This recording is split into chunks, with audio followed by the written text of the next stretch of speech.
Did you know the fall of Constantinople marked the end of the Middle Ages and the dawn of a new era? It was a siege like no other, an epic battle that decided the fate of an empire that had endured for over a millennium. In 1453, one of the greatest and most fortified cities in history would finally fall. Stay with us as we dive into the incredible story of the Siege of Constantinople, where ancient fortifications met modern warfare, and the world was forever changed. For over 1,000 years, Constantinople had been the heart of the Byzantine Empire.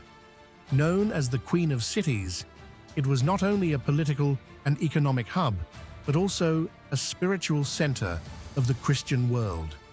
Its location between Europe and Asia made it a crossroads for trade and ideas, a shining beacon of prosperity and power. But by the mid-15th century, the Byzantine Empire was a shadow of its former self.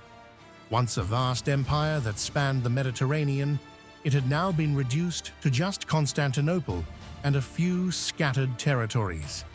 The city, though still formidable with its legendary Theodosian Walls, was isolated and surrounded by the rising power of the Ottoman Empire. The Ottoman Sultan Mehmed II had come to power in 1451 with one clear goal: conquer Constantinople and make it the capital of a new empire. The city's fall would not only secure his place in history, but also shift the balance of power between East and West. Mehmed II, known as Mehmed the Conqueror, was a young, ambitious ruler.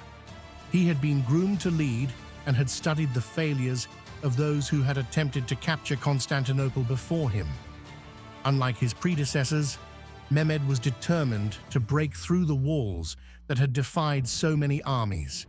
At just 21 years old, he set his plan into motion. He knew that traditional siege tactics would not be enough.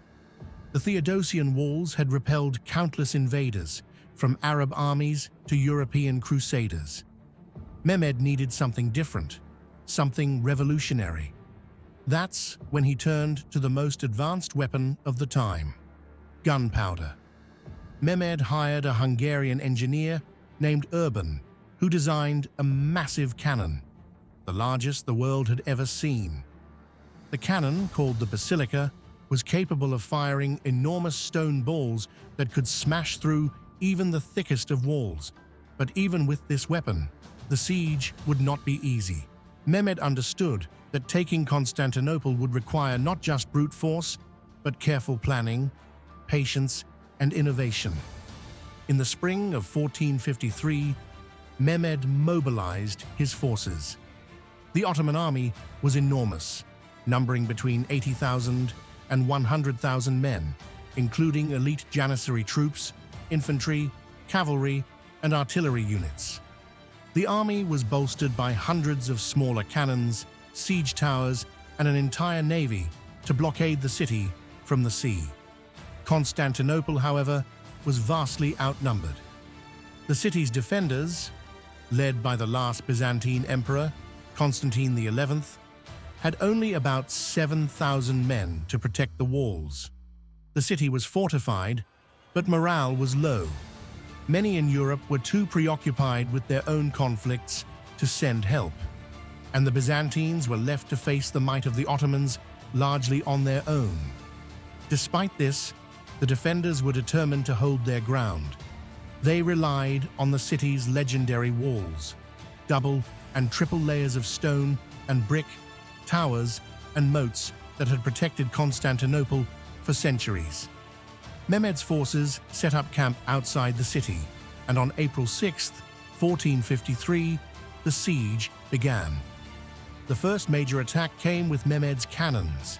Day after day, the cannons bombarded the Theodosian Walls, hammering them with massive stone projectiles. The sound of the cannon fire echoed throughout the city as the walls slowly began to crumble under the relentless assault. Yet, despite the power of the Ottoman artillery, the walls held for a time. The Byzantine defenders worked tirelessly to repair the breaches, filling gaps with rubble and constructing makeshift fortifications to keep the invaders out. The Ottomans launched several frontal assaults, but the Byzantines, with the help of Genoese and Venetian mercenaries, repelled them each time. But Mehmed had a plan. Knowing the city could not be taken by force alone, he sought to cut off Constantinople from the sea.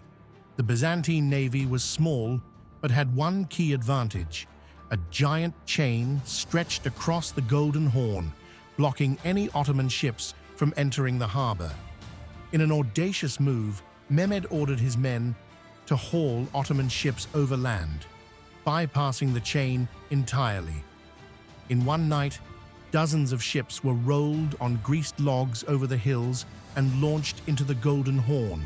This surprise maneuver caught the defenders off guard, and now Constantinople was surrounded on all sides. As the siege dragged on, the city's supplies dwindled, and morale among the defenders began to wane. Mehmed, eager to end the siege, ordered a final, all-out assault on May 29, 1453. In the early hours of the morning, Ottoman troops launched their attack. Waves of soldiers charged the walls, using ladders, battering rams, and siege towers. The Byzantines fought desperately, but their numbers were too few. After hours of fierce fighting, a breach in the walls near the gate of St. Romanus allowed Ottoman forces to pour into the city. The defenders, exhausted and outnumbered, could no longer hold back the flood of attackers. Emperor Constantine XI, in a final act of bravery, reportedly threw off his imperial regalia and fought on the front lines, where he met his end. With the emperor dead and the city overrun, the defense of Constantinople collapsed. Ottoman soldiers surged through the streets, and by midday, the Byzantine capital had fallen. The fall of Constantinople marked the end of the Byzantine Empire, an empire that had once ruled vast territories and dominated the Mediterranean. For over 1,000 years, Constantinople had stood as a symbol of Christian power in the East.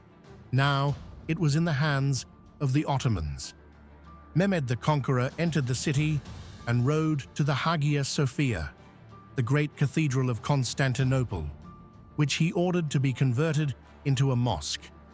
The city, now Istanbul, became the new capital of the Ottoman Empire and would go on to flourish under Ottoman rule. The fall of Constantinople sent shockwaves throughout Europe. It marked the end of the medieval period and the beginning of the Renaissance, as scholars fled westward, bringing with them ancient texts and knowledge. The loss of Constantinople also cut off European access to key trade routes with the East, prompting explorers like Christopher Columbus to search for new routes to Asia.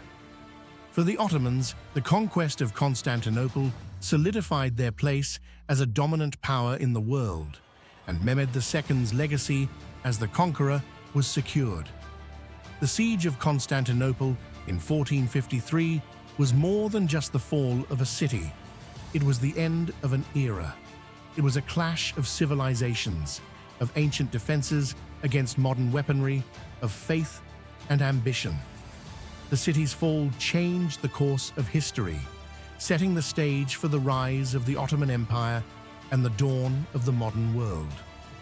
The once great walls of Constantinople may have crumbled, but the legacy of that fateful siege lives on, a reminder of how even the mightiest of cities can fall. Thank you for watching. If you enjoyed this story, don't forget to like, subscribe, and hit the bell icon for more deep dives into history's greatest moments.